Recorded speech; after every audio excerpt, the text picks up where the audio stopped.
Hello, Internet Nation. So I'm watching a video about Nico Robin right now, getting very emotional. And every time I get emotional about One Piece, I can't help but wonder, why do I like One Piece so much?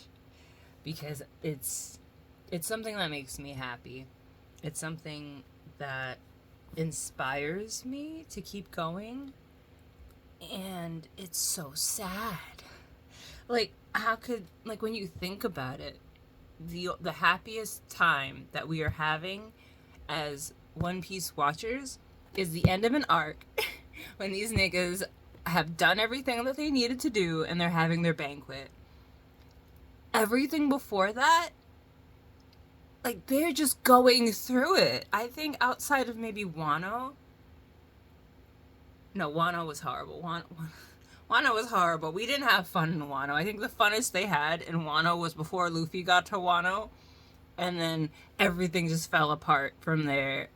But at the very least, we know that they were in Wano for like 2 weeks. No, for some time before that, and then they had to wait like 2 weeks for the festival to start so that they could do their plan.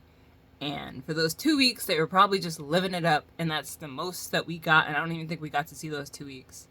Other than that, it's just like, okay, so every arc, we're getting a new backstory that just breaks our hearts. And it's worse than the last. Because, like, these arguments where it's like, oh, whose backstory was the saddest? Robin, Sanji, Brooke? I'm never going to say Brooke. Because from where I'm standing, like, yes, Brooke's backstory was sad. But from where I'm standing, as far as we know, Brooke had a happy childhood. Like, that is all I could ask for in life. Like, you could go through the most fucked up adversity as an adult, but, like, if you had a happy childhood, you're gonna deal with that better, you know? Like, Brooke lost his mind and became a pervert from 50 years of isolation. Yes, he watched all his friends die, but so did Robin, and she was a child, and then, like, she was alone for 20 years. Like, she was around people, but, like, arguably, what's worse? Let me not even arguably that, because it's being alone with the corpses of your friends versus being alone surrounded by people who keep trying to, like, sell you out for money, which, like, both pretty bad. But I guess I'd rather be alone with the corpses of my friends as an adult than trying to, like, figure out where I'm gonna go next and am I gonna find somebody I can trust as a fucking child, because what do you even do as a child? I'm kind of surprised there's no hint in the backstory that she was out here, like, having to sell herself and people were trying to take advantage of her in that way because she's female. Like, thank you, Oda, because, like, you don't have to destroy her mentality, her home, her people, and her body. Jeez. It's not like she's Boa or something. One Piece is so dark. Why does it make us so happy? I don't understand this shit. Everybody has a sad backstory. I've literally been spending the last few weeks so excited for the Kuma backstory, and then we saw baby Kuma in last week's episode of One Piece, and the way that nigga was crying had me sitting here like, maybe I'm not ready for the Kuma backstory.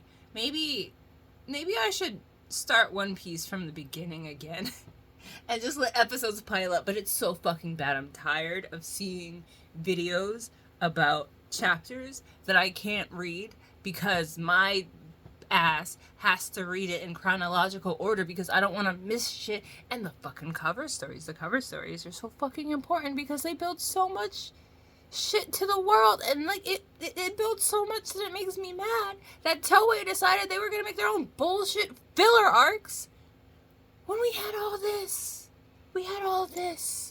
Like, you don't need to make a fucking arc with dragons and shit that we're probably never gonna see it. Well, we did see dragons, but you don't need to make a filler arc with dragons that we're never gonna see again, and a little boy that, like, makes dreams and shit. And, like, I was looking at that shit, and why is that, like, in the middle of the Longland arc Like, I kind of want to watch those episodes over again to see how they incorporate the Dream Kid, because they leave the island. I think I like skimmed through the end of the episode. They leave the island after Shelly, after like the stuff with the horse. But then in the manga, the guy goes off because Aokiji helps him, and then he fights the Straw Hats. But then according to the anime, the Straw Hats left Long Ring Longland, and then get somewhere. So I guess they're just on some random island, even though technically they're still in Long Ring Longland when they fight Aokiji. But whatever. I guess like if you're an anime only, you're not thinking about any of that. It just looks like they sailed off and then had some shit. But why did Toei feel that they needed to do that when all, like, if you need filler, it's right there. It's at the top of the chapter. Like, juxtaposition of the cover stories and the actual story aside, because if you read the cover stories, you fucking understand. Like, I took a screenshot the other day of that captures it perfectly. Like, in one shot, they're telling you what the niggas in Skypiea are doing currently, and it's just fucking Kanis and Asha and I don't remember the other girl, the Shandian girl who was getting the verse for Asha. But they're just chilling, living their best life. All these niggas are in the sky, living their best life. And then we go into a 21-page plus arc about Anel finding a society, and we even get a backstory on the society, I think, because I think they went into a flashback of how the little mechanical guys got to the moon, and like they only went there because there was an explosion on the moon that killed their creator because he choked in a tumbling because he was so surprised. And I'm just like, if you're an anime only, you don't know what the fuck I'm talking about. But if you read the manga, you're like, yeah, we could have got that. We could have got these. I skipped ahead. I was saying how like Asha and them are just chilling. And it's this really happy picture of Asha and the other girls just living their life, exploring the verse. And then the next panel, the first panel of the actual chapter, is a bunch of Navy dudes being blown the fuck up, blood everywhere, because they're fighting in the middle of Eni's lobby. And I'm just like, why did you think you needed all of this extra nonsense that wasn't in the manga when Oda was cooking so hard this nigga had side dishes of his own?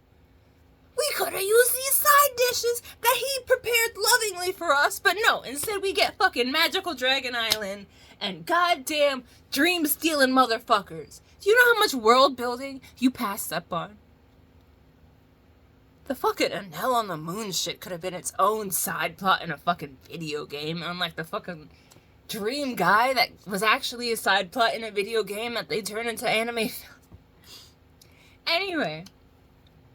Actually, maybe this is why One Piece makes me so happy, because constantly being beat up emotionally aside, it's just such a good story. Like, there's so much going on that by the time you take a step back from having fun with the Straw Hats, you're just like, this is good world building. This is fun. These are characters that are amazing and interesting everywhere you turn. The backstories are deep and meaningful, and like that's all you can really ask for from a story, you know? So maybe that's why I like it so much. Anyway, I'm gonna go now before this thing cuts off. Until next time, Internet Nation, know that you are loved.